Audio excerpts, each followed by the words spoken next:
In the name of Allah, the most gracious, the most merciful, all praises due to Allah the Almighty, the Lord of the worlds. May Allah's peace, mercy, and blessings be upon His final and last messenger, Muhammad. And may Allah's peace, mercy, and blessings be upon each and every one of you, dear viewers, to a new episode from Al-Azhar Fatwa Global Center. This episode provides the answer to a very important and critical question.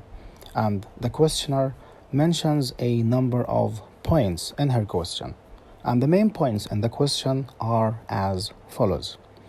I have got recently married and I have a big problem in my marriage life. My husband is accustomed to sharing our matrimonial secrets with his mother and his siblings, and this puts me under a lot of pressure because I feel exposed and I feel I have no privacy. And I find out that his siblings know all the details of my own private matrimonial life. In addition to this, my mother-in-law is always judgmental and always interfering in all the details, major and minor, of my family life. Furthermore, when I complained to my husband directly about this, he said to me, no, now you are part of the family and it is totally okay to inform my family about our life. In addition to this, when I said to my mother-in-law that what my husband is doing is not right and not permissible, she said to me, no, this is permissible because now she's part of the family. Then she concludes by stating, what shall I do with the current situation and how can you help me? First of all, we would like to express our appreciation and our deep gratitude for the questioner to take the time to send us her question. And definitely all your questions are most welcome, and you are definitely most welcome to contact us with all your questions anytime. With that being said, it's very vital at the outset of providing the answer to this question to stress the fact that peace and mercy constitute the foundations of the marriage relation between the spouses. As Allah subhanahu wa ta'ala clearly states in the Noble Quran at chapter Rum, verse 21, one of the signs of Allah is that He created for you spouses from among yourselves so that you may find comfort in them, and Allah has placed between you compassion and mercy.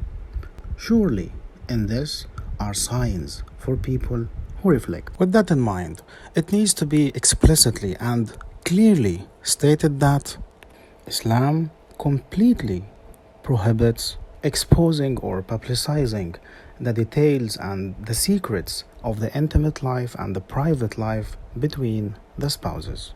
Thus, it is not for any of the spouses to expose or to share any of the details or the secrets of the private life, and especially the matrimonial, the intimate relationship between the spouses, to anyone else. They cannot and they are not allowed to share this with anyone else. More explicitly, all what happens between the spouses in their house has to be safeguarded, respected, observed, and maintained with full privacy.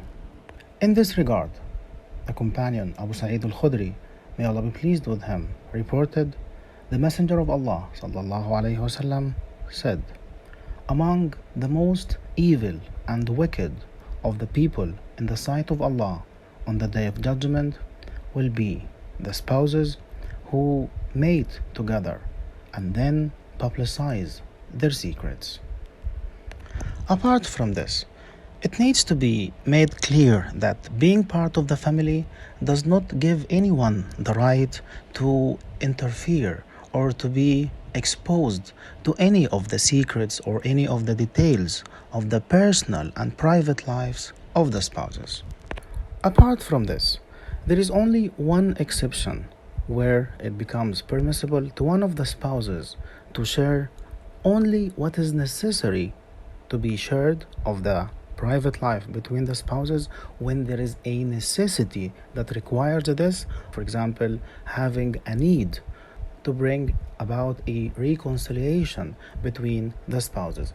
Thus, this should be done carefully and only, as I said, when there is a necessity, and it has to be with a person who is known to be wise and who is expected to solve the problem.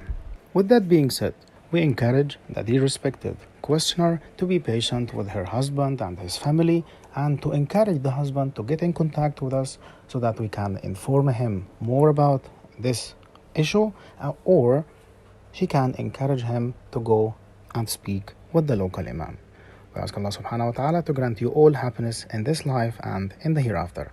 That's it for this episode. I leave you in the care of Allah subhanahu wa ta'ala, wishing you all the best. As always, all your questions and your feedback and your comments are most welcome. Until then, Assalamu alaikum wa rahmatullahi wa barakatuh.